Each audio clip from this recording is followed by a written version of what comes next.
Halo teman-teman sekalian. Halo. Selamat siang dan salam semangat untuk kita semua. Nama aku Lukas Stefanus Ngalesiaan. Hari ini aku ingin membahas topik yang sangat menarik dan dekat dengan kehidupan kita nih sebagai mahasiswa, yaitu dampak menaikkan pajak rokok terhadap mahasiswa, kesehatan, dan ekonomi kantong kita. Mungkin sebagian dari kita pernah merasa kesal ketika mendengar kabar harga rokok naik lagi nih. Bayangkan uang saku bulanan yang sudah pas-pasan tiba-tiba terasa makin menipis hanya karena harga sebungkus rokok naik 5-10 ribu. Rasanya pasti berat. Tapi kalau kita lihat lebih dalam, sebenarnya kenaikan pajak rokok ini bukan hanya sekedar kabar buruk. Justru kebijakan ini bisa membawa banyak dampak positif bagi kita, terutama dalam hal perilaku, kesehatan, dan kondisi keuangan mahasiswa. Yuk kita bahas satu persatu dengan santai.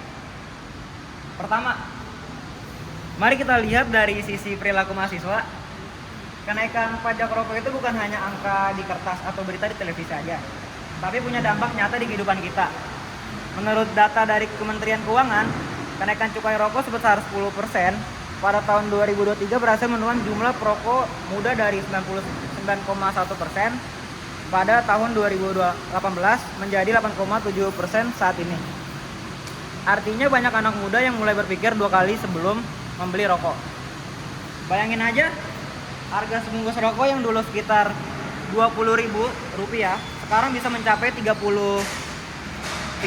sampai 35 hingga Rp40.000. Untuk mahasiswa dengan uang saku terbatas, hal ini tentu terasa berat. Bahkan survei di Jambi menunjukkan bahwa sekitar 59,3% perokok dewasa termasuk mahasiswa pernah berhenti atau mengurangi jumlah batang rokok dikonsumsi karena harganya semakin mahal. Saya sendiri dulu sering ngerokok setiap kali stres menghadapi ujian atau ketika stres menghadapi tugas kuliah. Tapi setelah harga naik, saya mulai berpikir, apakah uang segitu pantas dihabiskan untuk sesuatu yang mungkin malah merugikan kesehatan. Lama-lama saya mengurangi dan akhirnya bisa berhenti. Jadi kenaikan pajak ini sebenarnya bukan hanya beban, tapi juga pengingat agar kita lebih bijak dalam mengambil keputusan. Daripada uang habis untuk rokok, lebih baik dipakai untuk beli kopi, cemilan sehat, atau bahkan ditabung untuk kebutuhan penting lainnya. Sekarang kita masuk ke dampak terhadap kesehatan.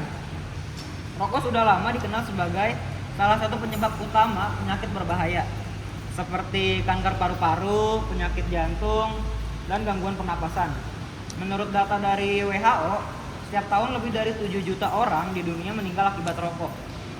Di Indonesia sendiri, jumlah perokok muda sempat meningkat dari 7,2% pada tahun 2013 menjadi 10,7% pada tahun 2019. Sebelum adanya kenaikan pajak besar-besaran. Namun ada kabar baik, berdasarkan penelitian dari CISDI atau Center for Indonesia Strategic Development Initiative, kenaikan harga rokok sebesar 10% bisa menurunkan jumlah perokok remaja dan mahasiswa yang mulai merokok hingga 22%. Artinya, pajak ini benar-benar efektif dalam mengurangi kebiasaan merokok sejak dini. Bayangin aja, kalau harga rokok makin mahal, keinginan untuk membeli otomatis berkurang. Dampaknya sangat terasa pada kesehatan tubuh. Napas terasa lebih lega saat olahraga, kulit terasa lebih segar, dan tidak cepat keriput. Serta risiko penyakit berbahaya berkurang drastis. Kalau dipikir-pikir, ini bukan hanya soal berhenti merokok, tapi juga bentuk investasi kesehatan jangka panjang. Kita sedang berada di masa membangun masa depan. Jadi menjaga tubuh sejak sekarang adalah langkah terbaik agar kita bisa terus produktif dan berumur panjang. Selain itu, kita juga tidak bisa menutup mata pada dampak ekonomi bagi mahasiswa. Untuk banyak orang, rokok sudah menjadi bagian dari pengeluaran bulanan.